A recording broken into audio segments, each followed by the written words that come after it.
All right, welcome. Today we're going to open up a whole toolbox of strategies that are actually backed by science, all designed to help the adult ADHD brain do more than just get by. We're talking about how to really thrive. We're going to skip the basics and dive right into building a personalized system that actually works with your brain instead of fighting against it. Does this hit home for you? That feeling of having a mind that's just always revving, it's full of ideas, it's got all this energy, but the system that's supposed to handle focus and impulse control just can't seem to keep up. If that sounds familiar, you are definitely not alone. It's a perfect way to describe the core challenge that so many adults with ADHD face every single day.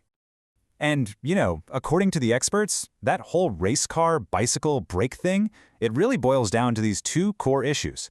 This isn't about not having enough willpower or not caring.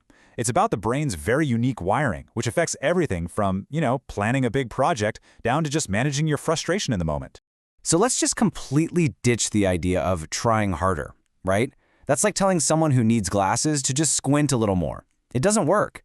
Instead, we're going to focus on building a custom operating manual, a real support system of habits and external structures that are made just for your brain. Okay, let's dive right in, and we're going to start from the inside out.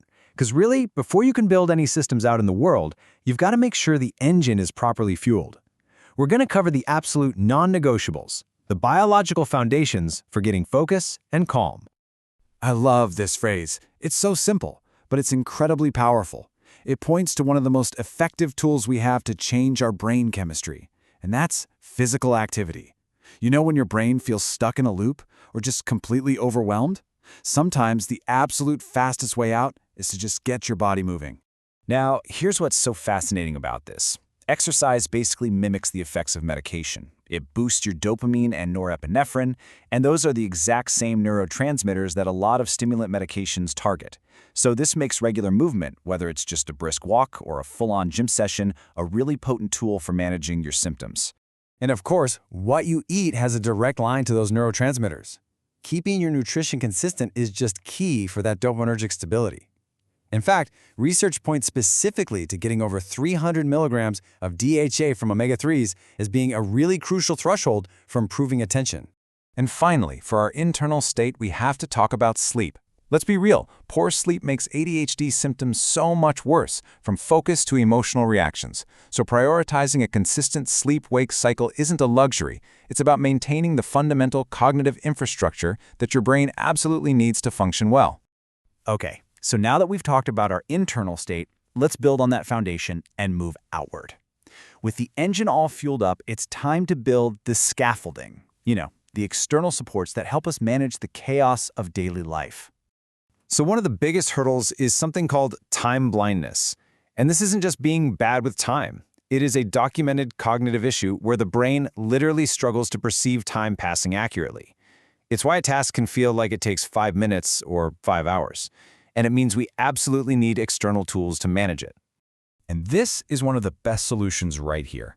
A visual timer makes an abstract concept like 45 minutes totally concrete, totally tangible. It externalizes time, turning it into something you can actually see and interact with, which, honestly, is a complete game changer for fighting that time blindness.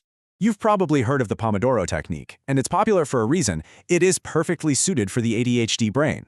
It takes these huge, overwhelming projects and breaks them down into these manageable little sprints.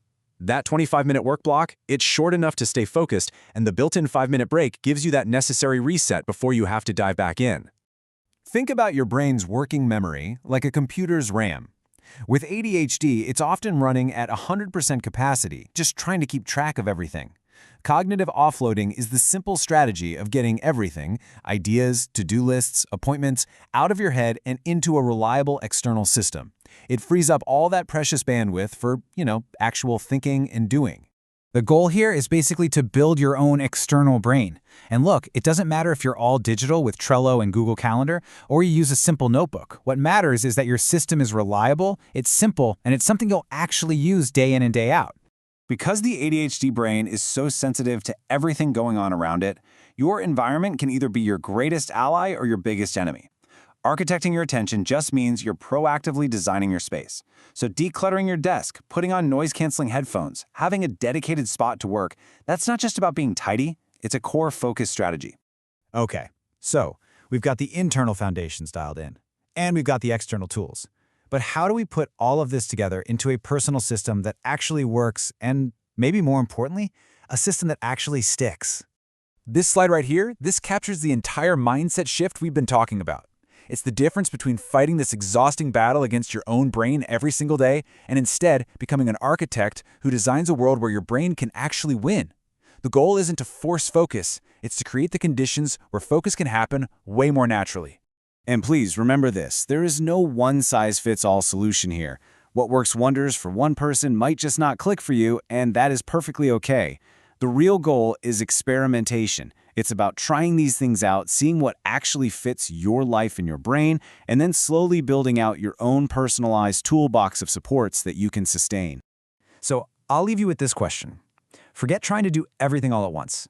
Just look back at what we've covered and ask yourself, what is one small system, just one, that you can start building for your brain? Maybe it's setting a visual timer, maybe it's scheduling a daily walk, or just getting your to-do list out of your head. What's one thing you can start doing, not perfectly, but consistently, starting this week?